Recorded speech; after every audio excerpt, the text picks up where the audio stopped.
We are good to go. We are good to go. Shit, we haven't done this in a while.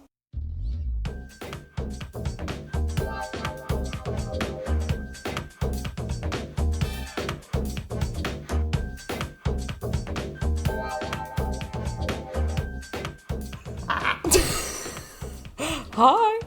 Hi. We're back. We're back. Where did we go? Ooh. We went to Queensland. We did go to Queensland, and that was very exciting. And welcome to everyone who's clicked or tapped on this episode today. Thank you for being here. But maybe a warmer welcome, a more special welcome to all the incredible people that we met in Queensland at the Naturopaths and Herbalists Association of Australia Herbal Medicine Summit on the Sunshine Coast. We were, and let's just debrief this a bit, I reckon.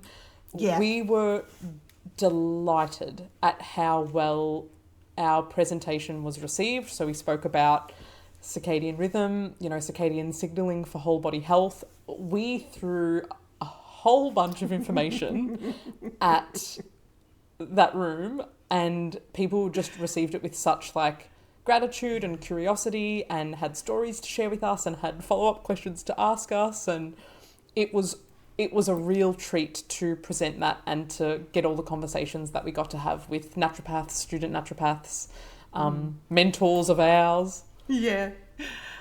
People that we've only been watching from afar. Yeah. Admiring, fangirling. There'll be some specific moments that go down in history, because it's so, you follow someone online for, gosh, over a decade, and then you're on stage with a huge screen behind you and microphones and professional recording equipment, and these people you've been following are in the audience, really listening to what you have to say. It's shivers. Some of them were lecturers. Yeah, people that lectured us at uni. Yeah. Shout out to Beck. Shout out to Rebecca Edwards. And if you haven't listened to those episodes already, I'll link them in the descriptions below. We've done a couple of episodes with Beck. She works with Activated Probiotics, Biome Australia. She's such a treat, and the way she can explain these really complex subjects and make them so simple and digestible, especially in the realm of complex gut microbiome stuff, complex immunity stuff, obviously the world of probiotics and prebiotics and postbiotics. It's such a treat to receive her education, and she was like our mama bear, like our naturopath mama bear, just because she taught. Julie and I didn't study at the same time, but she lectured the both of us, and so she was just like, there's people I taught at uni, and look at them doing this thing on this stage. I'm so proud. Yeah, that was so. Beck, if you're listening, thank you so much. That was your support. Honestly, your support on that weekend, was meant the world to us. It really made a huge difference. I shared a bit on Instagram, but we'll let the folks know that I was not keen. I was probably up until 3 weeks beforehand. I was like, how can I not do this? How can I get out of this? How did Julie drag me into this? how so just all fear stuff that I was rationalizing with, no, I don't know enough to talk about this subject. I don't who am I to yap on about this? Or, and I was going to be menstruating, and I ended up starting my bleed at the tail end, which was a lot in terms of more so the social interaction. The presentation itself was relatively breezy for the late premenstrual phase, but looking back, I wouldn't change it for anything in the world. I am so glad I did that, Julie. I am so grateful to you for dragging me into that, for submitting the application on behalf of both of us, for doing all the things, because this is the difference between us. Julie can really hold the bigger vision of stuff, whereas I'm more often looking at the practicality, what makes sense, what actions do we need to take right? What are our next steps right now? You know, editing the podcast, writing the show notes, like stuff that I'm just like, okay, and you know, doing our masterclass, which I'm sure we'll talk to you more about. It's like, okay, let me set up the back end of that, and you know, but Julie's like, hey, that looks good. I'm gonna yeah. Oh, and that Karinda will be, she'll love it. yeah. And it's like, and what's interesting is that you're right, I will love it, but in the moment, in every moment before it happens, I'm battling with myself and telling myself that I won't love it. But I will. Yeah. And I did. I'm so glad that was the outcome. Me too. Yeah, could have been because it was a big investment in energy, you know, however you look at it. Yeah. To get up there to prepare the talk, and yeah, talking in front of those who we aspire to be like. I think that was my biggest hurdle. Yeah. And those who we're inspired by, who were like, you know, prominent researchers and educators and mentors. Like, I'm sure it was up until like maybe just 15 or 30 seconds before we got on stage, and like we would see someone and Julie would be like, such and such is in the room, and I'm like, yep, it's okay, nothing changes. Nothing changes. Yeah. We've got this. I don't think there's ever been a weekend in my life where that amount of strangers, and you know, I've been to 4-day festivals where everyone's off their face and everyone talks to everyone. I have not had a weekend where that many strangers have like come up to me like they know me, because I forgot that I just spoke in front of all of them on a stage, and so of course they know me, to say, oh my God, well done, oh, loved your presentation, oh my God, that got me thinking about this, oh my God, and I just wanted to ask about, you know, that blew my mind. But so lots of conversation, lots of discussion was had, lots of questions were asked, but one of the things that was asked by some newer graduates that we met was like, how do you like get to this point where you're talking at the summit of like, you know, the NHAA, and you know, and that's a very highly regarded association for naturopaths and herbalists in Australia. So people like see us doing that and they go, oh my God, like how do you get to that level? And it was like, I think I just want to like take down that barrier a bit, because well, at least for me, the barrier was actually just invisible. The opportunity was just waiting there. And Julie just applied. We had not done this degree of speaking before, like at this level, talking to this many people at once. We've done like smaller speaking things at libraries with Vic Herbs, Julie especially. But like there was nothing special about us, you know.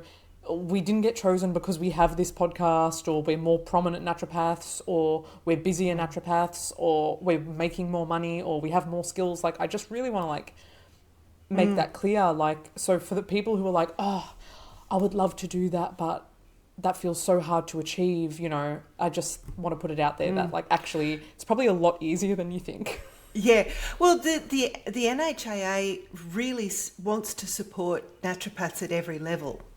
You know, and they're actively looking for, like they're setting up the special interest groups. Yeah. They're looking at how they can engage naturopaths in of all different types and interests and levels of their practice. So reach out to them. And, you know, often, especially as a student, especially as a new graduate, there's sort of this big gap of like the spectrum of naturopaths in Australia. Well, there's the new grad, there's the students and the new grads. And then there's like the people who've made it and the people who've been doing it for like 10, 20, 30 years.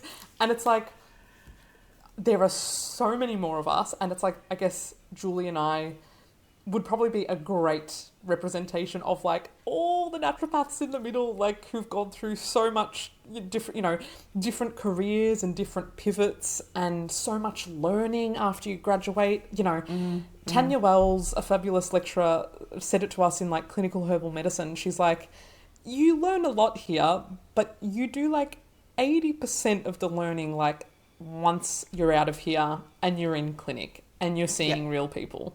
And Yep. that's just how it goes. So yeah, if you are a student or a new graduate, like I just want to really cement that reminder that, you know, in a not overwhelming way, but like you don't have to have it figured all out, because there is so much more opportunity for learning to come. There is so much growth and maturity that you will experience as a naturopath, and you don't have to go from new graduate to expert mentor in like a year or two. Like that's just not how it works. And we're just a couple of normal gals. Yeah. And we're lucky that one of us is happy to push for opportunities. Says yes to things and then work out how later. Yeah, exactly. Yeah, I'm like, but how? And Julie's like, yeah, we'll figure it out. And I'm like, It'll work out. And by the way, guys, you know, if anyone's into manifestation, like, you know, Julie has a certain degree of trust without needing to know the how, and that is so powerful, because when you get bogged down with the no, I need to know exactly how I will achieve that outcome that I'm desiring to achieve, that's where you get lost in the sauce. So it's I've never thought of it like that. Oh yeah. Because you know, this is the way I've always been. I think because you know that there will be steps that lead to the end of any big project. Yeah. And the first step is to say yes. Yeah. And then you just take each one as it comes along. Yeah, exactly. I guess I do just have a faith that it's going to work out. Sometimes it doesn't work out, but you know, shit doesn't work out sometimes anyway. Yeah. You know, despite your best efforts. Yeah. Yeah, it's interesting. Yeah, no, but I think it's a good, you know, and well, actually, going off exactly what you said, sometimes shit just doesn't work out, but sometimes it does. I would rather, if some shit isn't going to work out anyway, I would rather be having that mindset of faith and trust anyway. And it's not like you lose that faith and trust because one thing doesn't work out. You're still in the continuum of life. There's still, that's not like the end. Like you can still choose faith and trust in those challenging times, in what seems like a letdown or a disappointment or an unexpected outcome that you didn't want.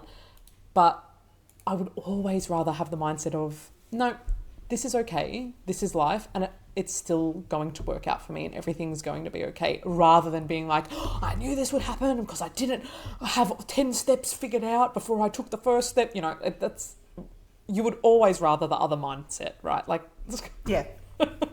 Yeah. So that's our little pep talk, I guess. This wasn't the intention. This was not the intention, but that's what happens with us. At the Nuanced Naturopaths, that's what you get. You mix our magic together and you get a bit of everything. If Julie will allow it, because I have a feeling that Julie's really going to shine in the second half of this episode, where we get into the nitty-gritty and we get into some detailed research and we get into some facts. Yeah. And I'm going to shine when I'm just skimming around the surface, just kind of looking at the subject from the outside in. So I'll do a little intro. So, okay.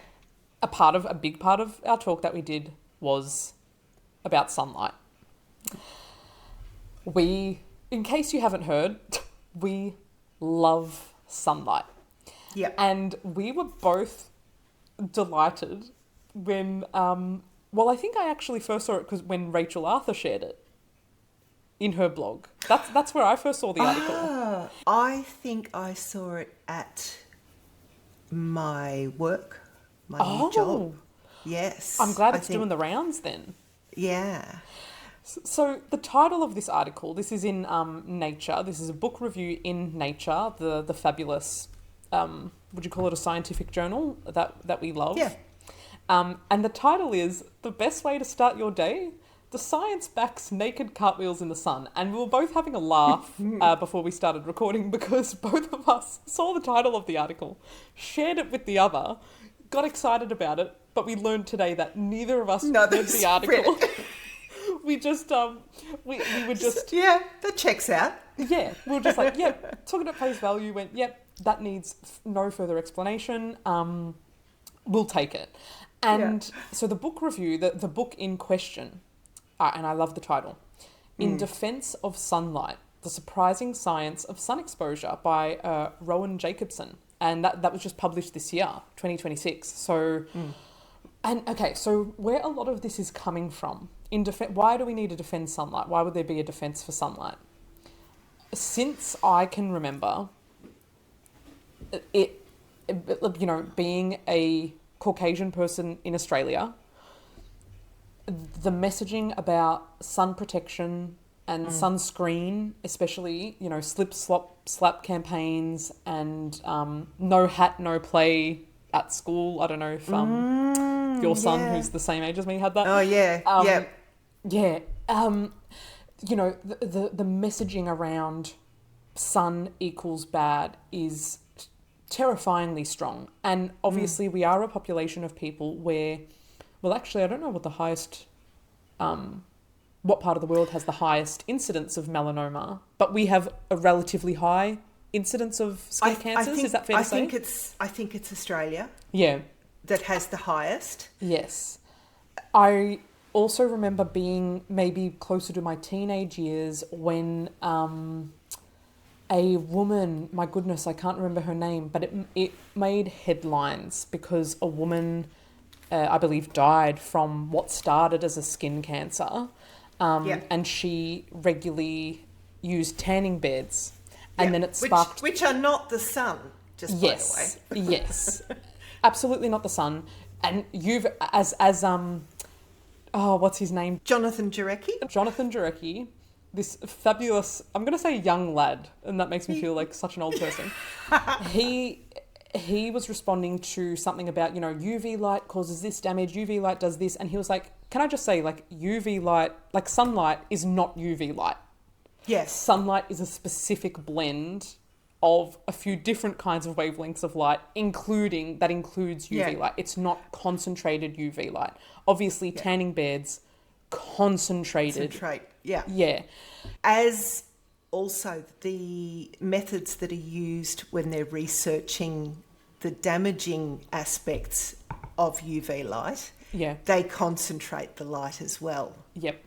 Just like in how studies, when they're testing the toxicity of a plant or a medicine or a drug, they usually do quite high doses comparative, relative to, say, the body weight of the rodent that they're testing on. Unfortunately, they go to the high end. So that doesn't surprise me that in research about UV damage, they're doing these really, really high proportions that are not representative of what is available to us in natural sunlight. Yeah, in dosage, but also in terms of the refinement of the frequencies. Yes, yeah. So it's only just a couple of frequencies. Yep. Not the full spectrum that we get. Yes. Of even just the UV range. Yeah. It's not when UV is available from sunlight. It's not just this one really concentrated narrow frequency of UV. It's still dispersed, I guess you could say. Might be a word. Broad range. Broader. Yeah. I'm not a photon physicist. So I could try that hat on, but so this book comes out in response to what you could call an era since I think it was the 1970s, where physicians were starting to be really alarmed by the rising rates of skin cancer. This kind of anti-sun campaign that has started. I was there. Then. Yeah, you were. I was there. Well, because my childhood and your childhood were completely opposite in terms of sun exposure. So just to give you the other side of the picture. Yes, please. I grew up mostly in Sydney, and then we moved down to Melbourne. We lived in a block of flats when I was about 11 or 12. They were just newly built. We had a swimming pool in the backyard, in the downstairs. that we thought was our own personal swimming pool because the rest of the flats were mostly old people. Great. We spent our entire summers in that swimming pool. And my brother and I would have competitions to see who could get the most sunburnt so that you could peel off one continuous layer of skin. So the biggest piece of skin peel won the competition. This is how bad things were. So you would get really horribly sunburnt and blister, and it was painful, and you'd get heat stroke, and you'd be thinking, yeah, I'm going to get a really good peel out of this. Right. The message of sun damage was more about the burn at the time and less about skin cancers.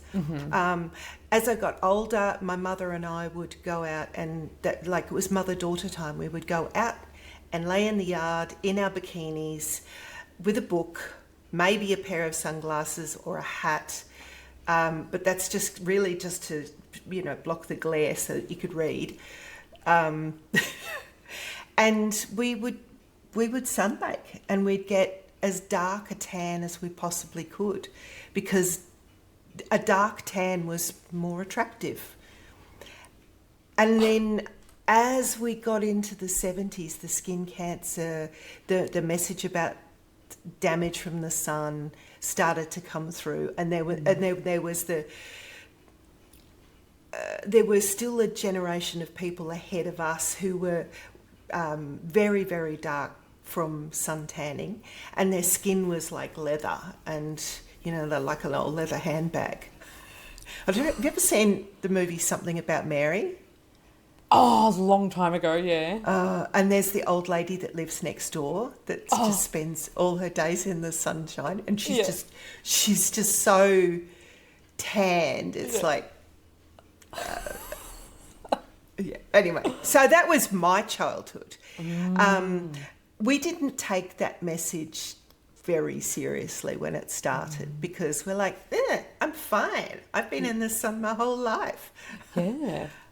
And then you started to, hear about people who had skin cancers and things, and then it started to become real.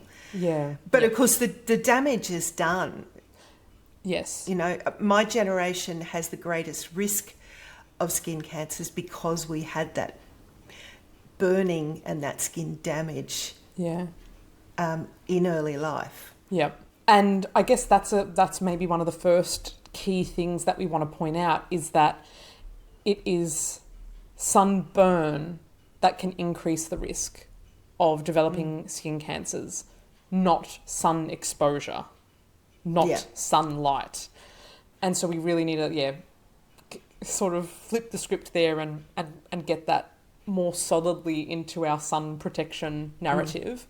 And I almost want to dive straight into, I guess I've done enough of an intro, and there'll be more things that I draw on from the article, I think. But one of the things I really want to dive into is that rates of skin cancer are still increasing or haven't been quelled, despite all-time high usage of sunscreen and sunscreen technology improving, which brings up questions of, okay, so what's causing it? What are we missing? We're protecting ourselves from the sunlight. We're using these chemical protectors in the form of sunscreen.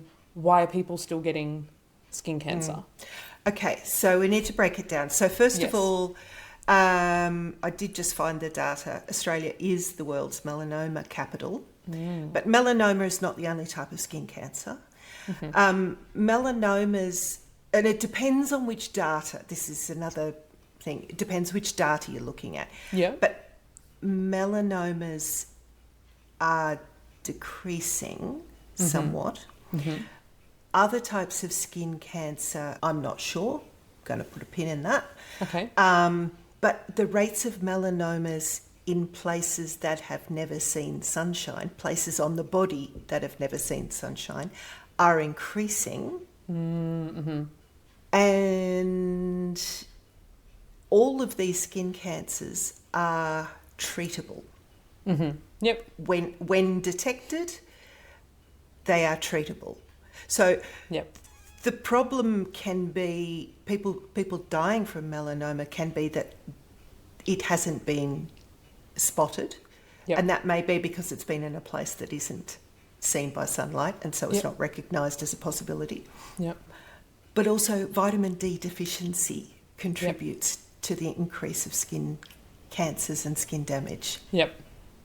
Vitamin D deficiency is directly Related to yep. not getting sufficient UVB. Yep. That very narrow band which causes damage. Yep. Can also produce the vitamin D. Yeah, so it is a bit of a double-edged sword, and this is why when we've been on our kind of rampage-like advocacy about this, we're advocating for strategic sun exposure. Not being outdoors all day, although I'm actually not opposed to that if done responsibly, and that's kind of the life that I want to live. But being really strategic about it. Now, before I go more into that, I want to emphasize a point that you made, because when Julie mentioned this before we started recording, I was like, wow, I feel like that's a great entry point for a lot of people. If it was direct sunlight and UV damage to skin that caused melanomas, it would be the areas of direct sun exposure that would be the most affected. Because we know that different kinds of melanomas can appear on parts of the body that don't get exposed to sun, as Julie mentioned, like in between the toes or somewhere really awkward on the back of your thigh, or, that tells us that it's not just this direct causal effect. Sunlight causes melanoma. It tells us that there is something more systemic going on in the body. And that perfectly leads into the vitamin D stuff. And now let's zoom out there. Well, actually, if you haven't listened to it already, you should definitely check out our making vitamin D versus taking vitamin D episode, where we went into a lot of the science around what vitamin D actually is, how it's a little bit of a letdown that it's even classified as a vitamin, because it is so much more than that. When you look at all the parts of the body that have vitamin D receptors, and you look at the significance of their role in health on a cellular level, it's not just something you're getting from like cod liver oil, it's not, or from your diet. It's not just a thing you need to get topped up in your diet every now and then. It is fundamental. And I would argue, and there would be evidence to back me up, that vitamin D and all the other metabolites that are produced in response to UVB light hitting your skin and mixing with cholesterol and doing all these fun things.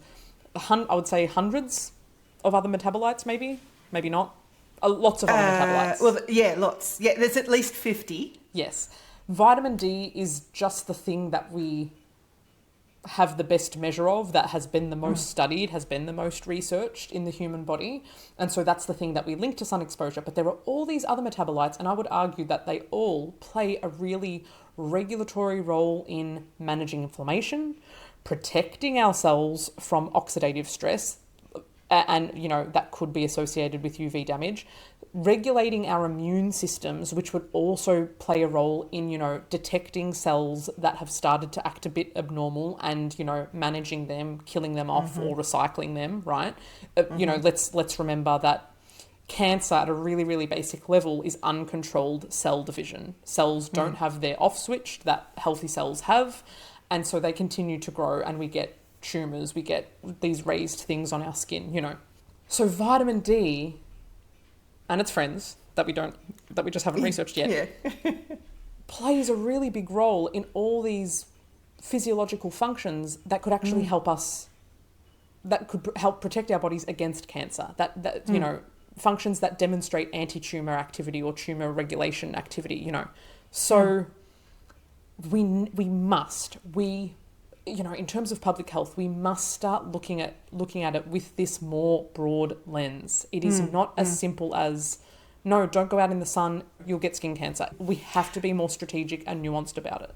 Yeah, and taking a supplement doesn't give you that. Yes. Spoiler alert if you hadn't heard that episode. Yes, vitamin D supplementation is not a substitute for sun exposure.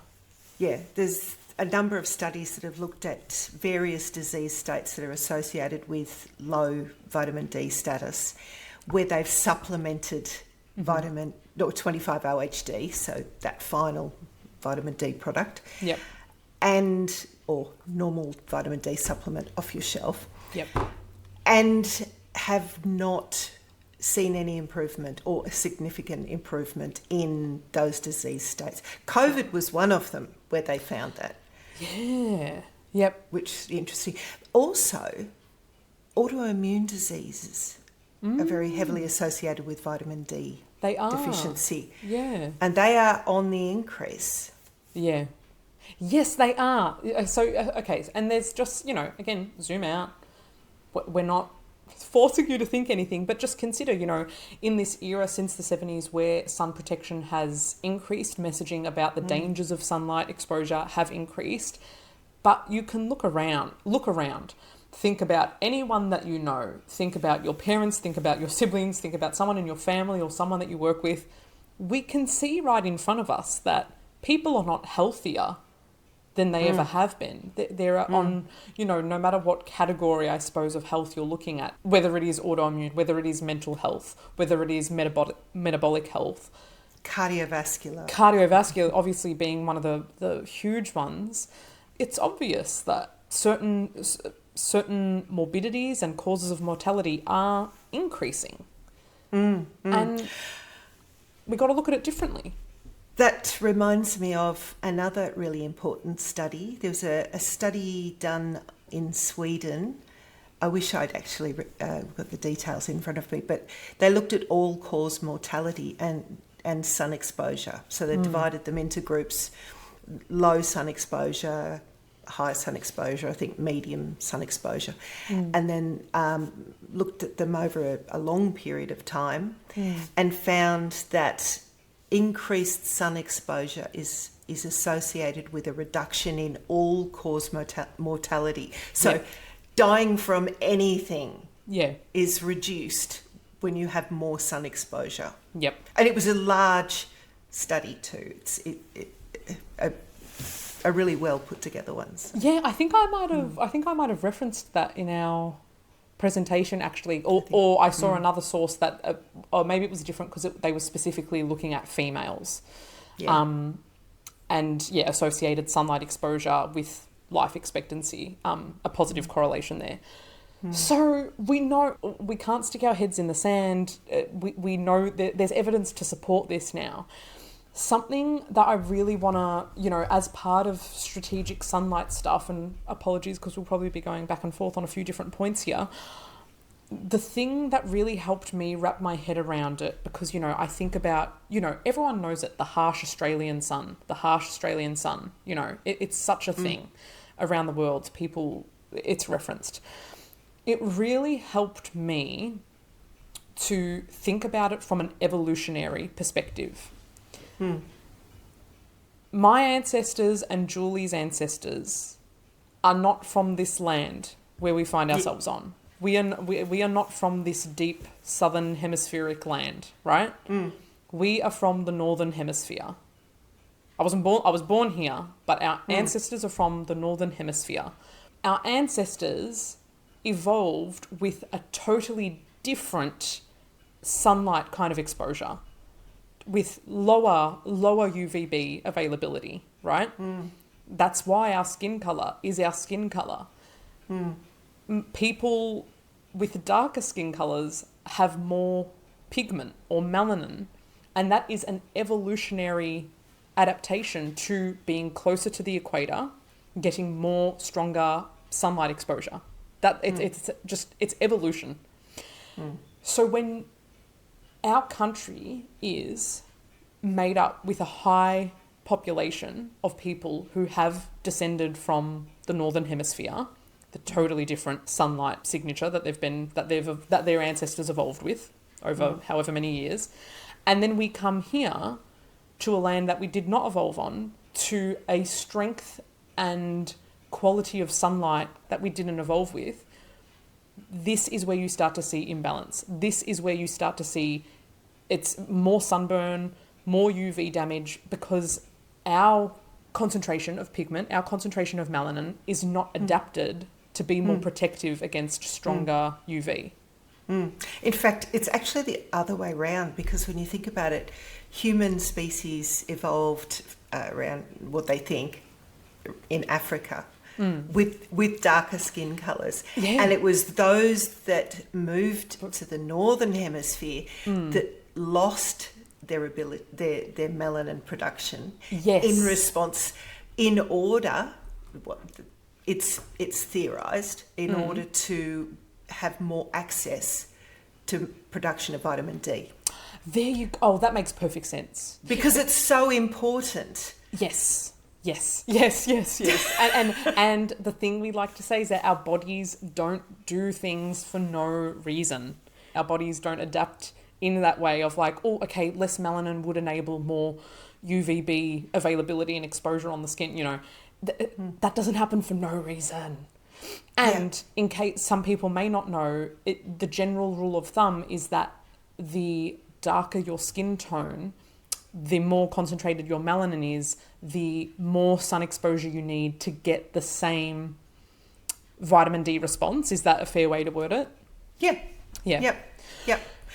Also, your favourite thing, eye colour. Oh yeah, well, you say my favourite thing, but then I can't even remember the exact data. So along with the paler skin colour, the loss of melanin production is the fact that blue eyes and pale skin go together. Yes, allowing more receptivity, I suppose, of different frequencies of sunlight. Yes, yep. Fun facts. Those with lighter coloured eyes are less prone to seasonal affective disorder. If you associate seasonal affective disorder with exposure to sunlight, and maybe more specifically blue light frequencies, it makes sense that the genetic adaptation of paler skin, lighter eyes to be more receptive to sunlight. Is that making sense? To help mitigate the effects of lack of sunlight. Okay, so if you've got blue eyes, it's possible that you're less susceptible to seasonal affective disorder compared to those with darker coloured eyes. Another interesting fact, which kind of supports it, it's kind of like two sides of the same coin with this one. Light coloured eyes, so more blue eyes, are more susceptible to the suppressive impact of blue light at night on melatonin. So it's easier, which again makes sense. With the less pigment in their iris, there is more light frequencies can come through. The more pigment you have in your iris, the more of a block there is to receiving those light frequencies. Just like when you have more melanin on your skin, there's more of a block to those strong light frequencies, hence the need for longer sun exposure. So there's my complicated fun fact. That's all right. Sorry, I dropped you in that. That's all right. Handled it. Stuck the landing.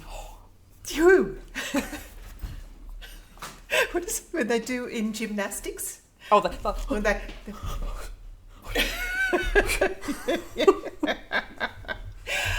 The other aspect, protective aspect that we have in response to sun exposure is the release of urocanic acid, which is part of a separate mechanism from vitamin D, which is directly protective of the skin.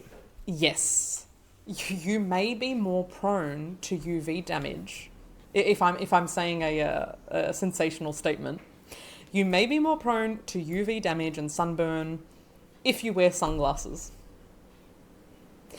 It's really important that your eyes and your skin are receiving the same frequency of light. When you block one, like if you're wearing sunscreen and no glasses, or the other way around, wearing glasses with no sunscreen, that creates an incongruence. And I feel like there's negative consequences to that, but it's more so that there are these protective mechanisms that happen when the message is congruent, when your eyes and your skin are getting the same frequency of light, that are gone when you've got a mismatch in the signal. So this urocanic acid thing, it just blew my mind. If you specifically UVA, right, closer to the UVA rise, which, use an app like My Circadian to see what time that is for you based on your location. So going outside in the morning, getting that stronger UVA exposure and making sure that, again, people with contacts and glasses, ask us all the time. It's like, okay, can you get yourself somewhere safe? Have your glasses on, get yourself somewhere safe, take your glasses off for a bit. Don't put any SPF containing makeup on. Set a timer for 5 to 20 minutes. 20 minutes of morning sun before the UVB is available is not going to do damage. I think that's fair to say. This process of your eyes and your skin receiving that specific frequency of UVA light produces this urocanic acid, which interacts with and maybe you can fill in some gaps here, or maybe the research actually is incomplete, interacts with your melanin and other proteins in your skin in such a way that makes your skin more protected against damage that could be caused by the stronger, harsher UVB rays later in the day. Yep. Ergo, summertime, before you hit the beach or the pools or the hike in the afternoon, get some morning sunlight before the UVB starts. Get that UVA rise. Get, 5 to 20 minutes. 20 minutes if you can. More is better. As my general rule of thumb for UVA, not for all times of day, not for all skin types. And you may be less likely to get sunburn, to get UV damage from strong sun exposure. That blew my mind. How's that for evolution? How is that for evolution when we lived outside all day, and we may have been in harsher climates where sunlight UVB is stronger, that just by being outside, having that exposure to UVA in the morning protects us from potential sun damage. It's almost like this life-giving force that actually may be responsible for life being on Earth at all. Isn't that bad? Yeah. Turns out. This just in. Yeah. And do you know what? On that, I took a picture of the sun the other day, and it was just the word that came to mind was glorious. And I did share it to Instagram because I am, despite my best efforts, I am still a millennial. And I said, I don't think I've ever seen a more powerful photograph to represent the healing power of nature. Look at that beaming ray of light. And, it's a beaming ray of light. It's even in our language when we describe things with such power or vitality. Light is a quality that we reflect on and that we note in other people, or in the quality of fruits and vegetables or plants that we're looking at, Which all are solar powered, by the way. Yes, and that's kind of another level, but just to plant that seed, so to speak, pardon the pun, enjoy the pun, you're welcome. To plant that seed, consider that the plants we eat and even the animals we eat rely on the sun for energy production, right? That sunlight, in a sense, that frequency from the sun can be captured in the plants and animals, again, I'm saying that loosely, that we eat. And that's another kind of indirect way that we can receive that vitality.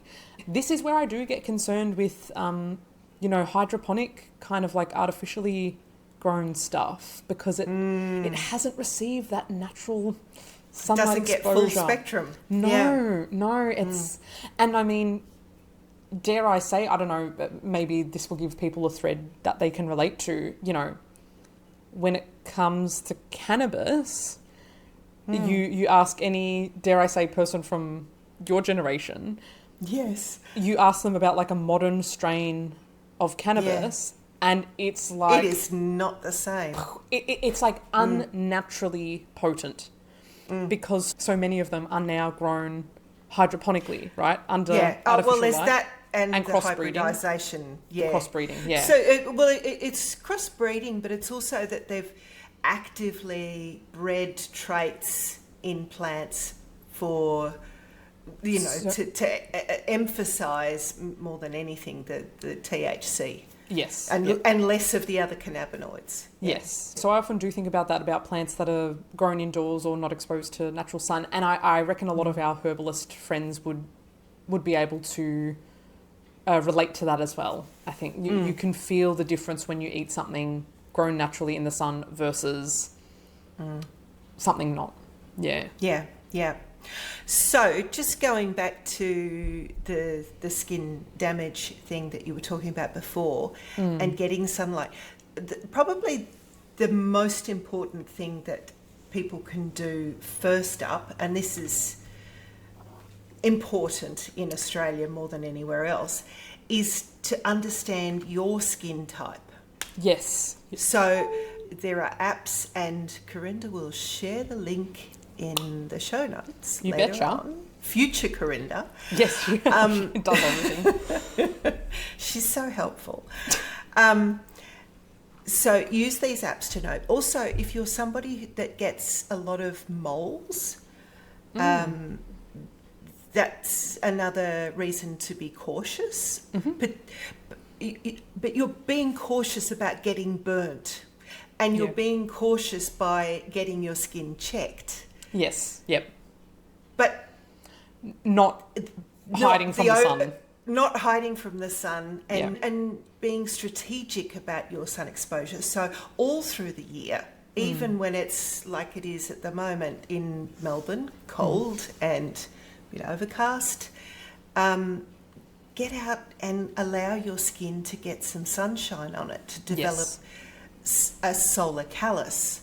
Because part of the problem is that we stay indoors for most of the year, and then we go on holidays and get ourselves horribly burnt. Or the first sunny day we go out on a picnic or some event or something. Yeah, when we've been burnt. Yeah, and we've been hiding away from the sun all year.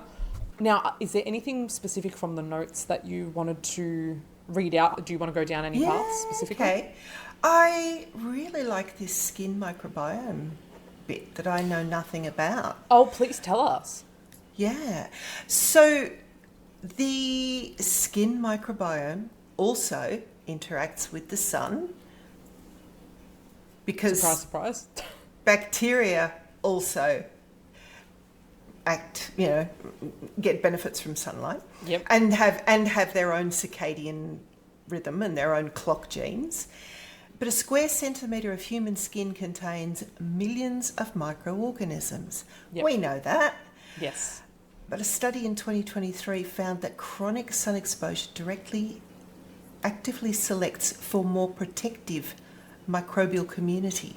I'm wondering, is that the same study that was, again, referenced in the book In Defence of Sunlight, where he does, I think, have a whole section where he talks about sunscreen, sun cream, however you know it, and talks about the positives, the negatives, where there's still unanswered questions, and they analyse the skin of lifeguards. Yes. This is the one. Yeah. So Yep. only 10 lifeguards. Okay, small study. With skin swabs taken before and after a full summer season of heavy sun exposure. Yep.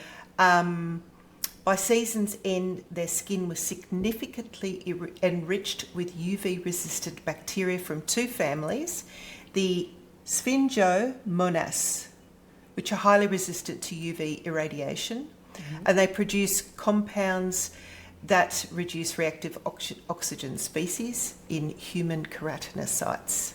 And the other is the Erythrobacteriaceae. Similarly, produces protective antioxidative molecules. Some strains produce compounds that selectively kill cancer cells without harming normal cells. Wow. Okay, there you go. That is pretty cool. But there's more. There's more. Oh, keep going. Keep going. So the mechanism involves the cis-urocanic acid metabolism.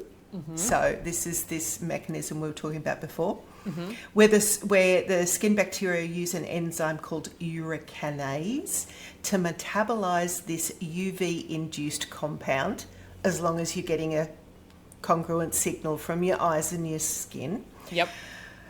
To metabolize this UV-induced compound, helping the skin calibrate its own immune response to UV rather than simply absorbing damage. Yep.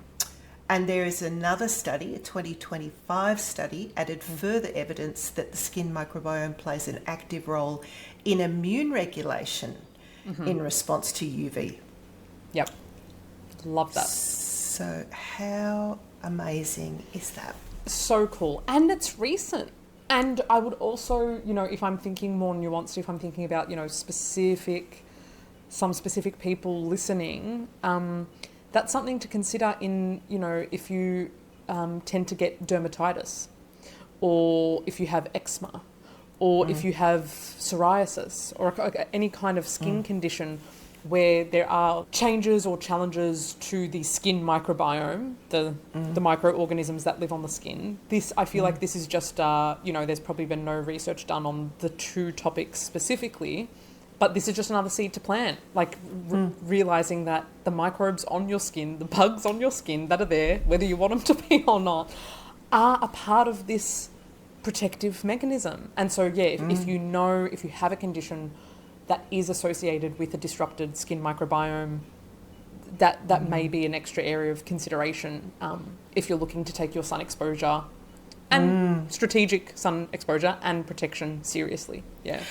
Also, keeping in mind that when you apply products to your skin that contain preservatives, and any product that has water in it, so any product that is a cream, is going to have preservatives in there. That's going to impact your skin bacteria.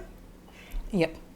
And I don't know, we haven't looked at the research, but that may have an impact on these protective bacterial species. Yes, yep. And we see it, don't we? We see it all the time in clinic in terms of the products that people are using on their skin and how it just directly is related to how their skin responds. And fascinating.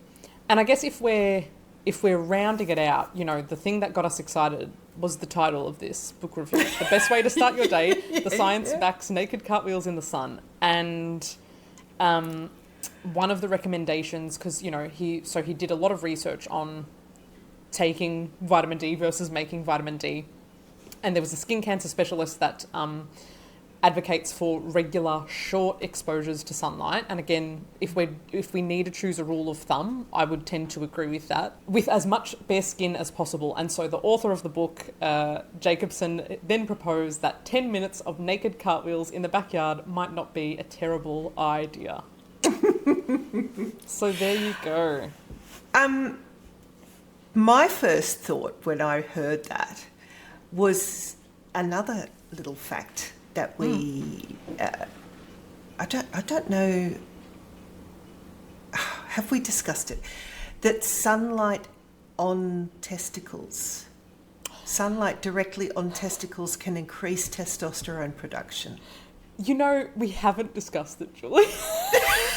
but I'm thinking back to maybe between 2021 and 2023. And I stumbled into the part of the internet of the trend. Oh, wait, I don't know what you're thinking. Anyway, we'll see where it goes. I stumbled into the part of the internet where men were getting on their hands and knees, ass to the sun, naked, and sunning their anuses and testicles. And this was, I'm sure it was called sunning. I forget if there was a different nickname for it, but tell me what you were thinking.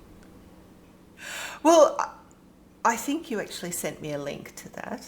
Oh, really? Oh, you're remembering that? Yeah, because I think we had a bit of a laugh about that. And to be honest, I think I thought it was just one of those crazy fads. Yep. Done by the fringe weirdos. Yeah, the fringe weirdos. Sometimes they're onto it. Yeah. Do you want to know the mechanism?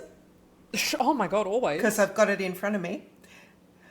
So a 2021 landmark study in Cell identified a complete skin-brain-gonad signalling axis activated by UVB. So you've got to be, for that short period of time when there's UVB, it hits the skin and activates P53 in the epidermal keratinocytes. P53 triggers a hormonal cascade upward to the hypothalamus, then to the pituitary, then to the gonads. The gonads increase production of sex hormones, testosterone in males, estrogen and progesterone pathways in females. Ah. How do we expose? What, we have to expose our ovaries? Well, and well, look, on that note, I got to say, and the timeline checks out as well. If that study was done in 2021, if there were some headlines going around about that, then the alternative hippies would have taken that on in an instant. So I being somewhat of an alternative hippie, I started doing that. I started doing that in my backyard. I don't have testicles, but I would get some. I mean, I wouldn't judge you if you did. I know, I trust that, but you would be a bit surprised. But I'd be surprised. All this talk about menstruation. True. Yeah. Oh my gosh, who would I be? And actually, I'm thinking about it. It's something I still do now. It's more so around menstruation or premenstrual, where if I'm like laying in the sun and say you're just wearing a dressing gown, if I can have my genitals exposed in that direct sunlight and the warmth you feel is quite significant, and just for like 2 to 5 minutes, and it's like it feels like something biochemically changes. Something feels and so I guess there's research for it, but and I'm sure there's a few other mechanisms that we don't even know. So much to cover. We could talk for hours. And speaking of, we could talk for hours, and we haven't even covered the other side of all of this. You know, we're talking about these protective mechanisms, these things that have like anti-tumor qualities, these things that can get kickstarted in our bodies that protect against UV damage, improve our immune system's response to irregular cells. We haven't even covered melatonin, which is is when vitamin D ain't working during the day, melatonin is putting up a hell of a show at night.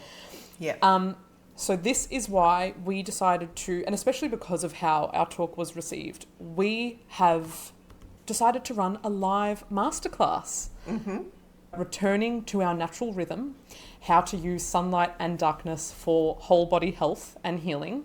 And we will cover what's happening at nighttime, because the sunlight is really only one side of the coin. Darkness is the other, the really important side of the coin.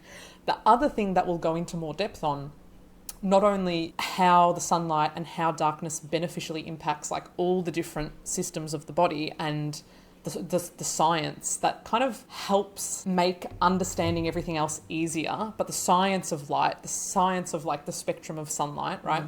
But we also go through the practical steps for building a solar callus, like we mentioned, assessing different skin types, and lots of people had questions for us about different parts of Australia. So we'll go into whether, you know, depending on where you're based, different strategies that you can use, and a whole sunrise to bedtime routine to help you optimise this biological clock that every function in your body is relying on.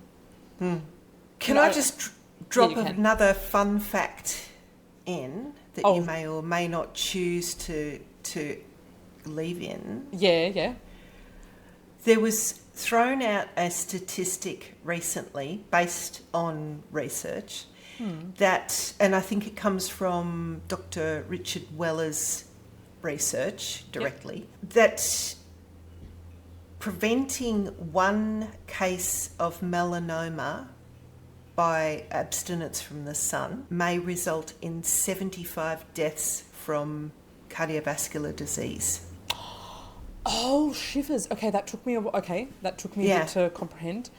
Yeah. So preventing sun exposure Yep. might stop one case of melanoma, Yeah. But would result in 75 cases of death from cardiovascular disease.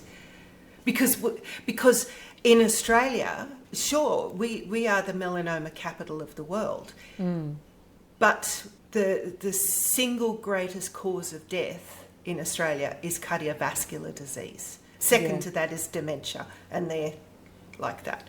Yep. And I mean, there are benefits from sun exposure for neurodegenerative diseases as well. So dementia falls into that category, and sometimes is caught into the cardiovascular disease net. Yeah, right. Yeah.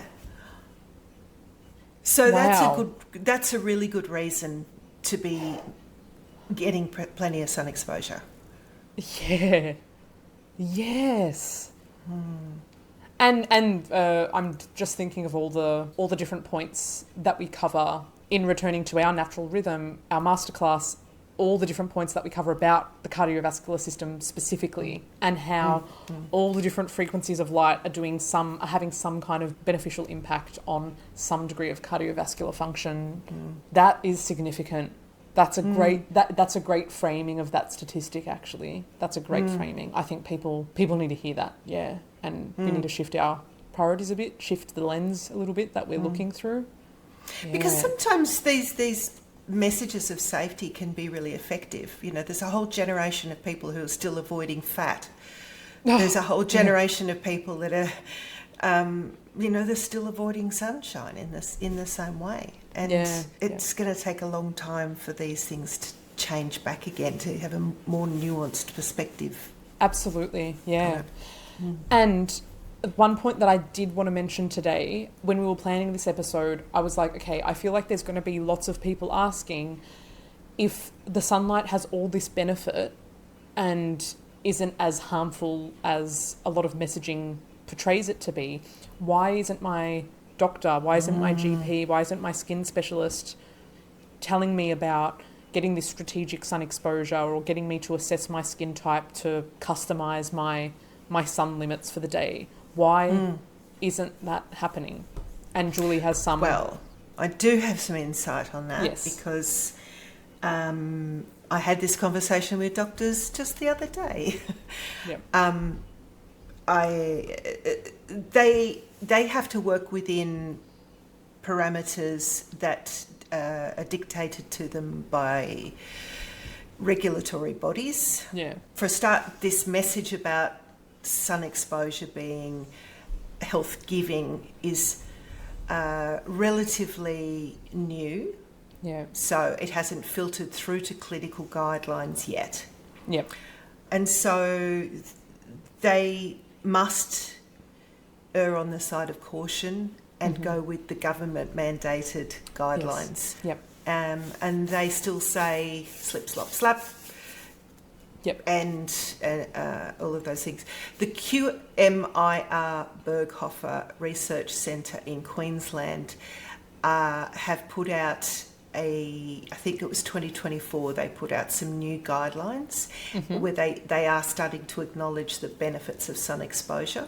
Yep. But it's overlaid with this really difficult message because people kind of think that there's a one size fits all. It's all sun or no sun. Yeah. And it's far more nuanced than that, which is why we go in depth with our recommendations in our masterclass. Yes. Yeah. And it's why we're the nuanced naturopaths, because this is the perfect area of grey, right? This is the perfect example of there are no black and white rules. There are no all or nothing approaches. Like we have to get smart and nuanced about this. Yeah.